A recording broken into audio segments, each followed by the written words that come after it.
الحمد للہ رب العالمین والعاقبۃ للمتقین الصلاۃ والسلام علی سید الانبیاء والمرسلین۔ آج کا ہمارا سبق ہے وضو۔ وضو ایک بہت اہم عبادت ہے۔ وضو نہ صرف ہمارے جسم کو پاک کرتا ہے بلکہ روحانی طور پر بھی ہمیں اللہ کے قریب لاتا ہے۔ ہر مسلمان کے لیے یہ فرض ہے کہ نماز سے پہلے وضو کرے۔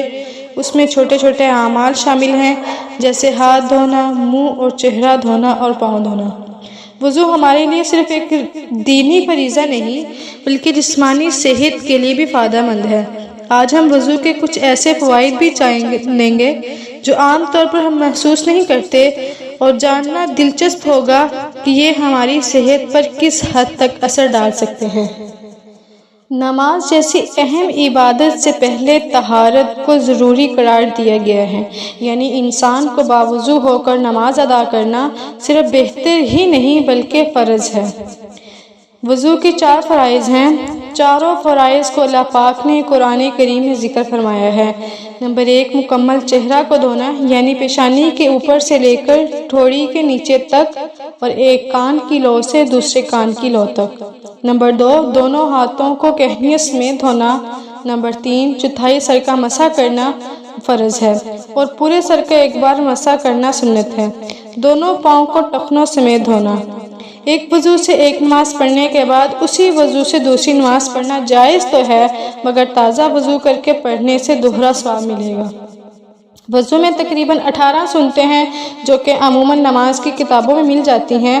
حدیث پاک میں ہے کہ وضو کرنے سے پہلے بسم اللہ الرحمن الرحیم پڑھنا سنت ہے۔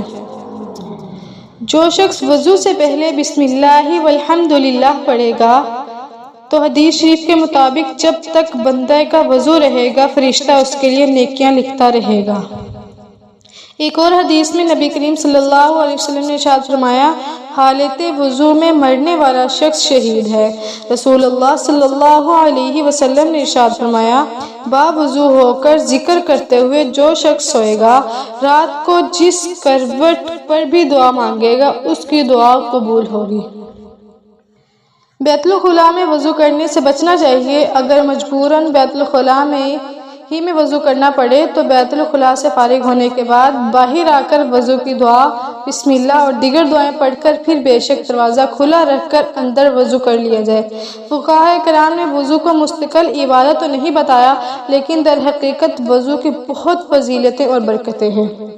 اعضاء وضو کے دھلنے سے تمام صغیرہ گناہ معاف ہو جاتے ہیں۔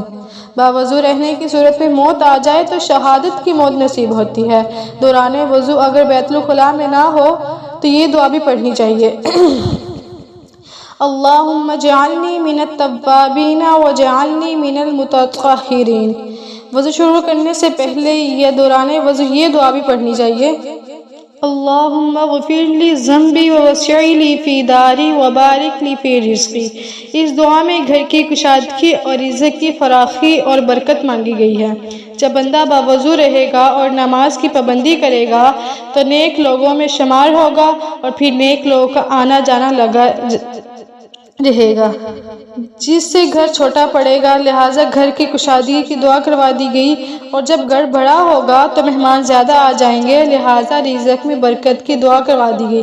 معلوم ہوا کہ وضو کا تعلق صرف نماز سے ہی نہیں بلکہ دعا سے بھی ہے، سونے اور جاگنے سے بھی ہے، مغفرت سے بھی ہے اور گھر سے بھی ہے اور رزق وغیرہ سے بھی ہے۔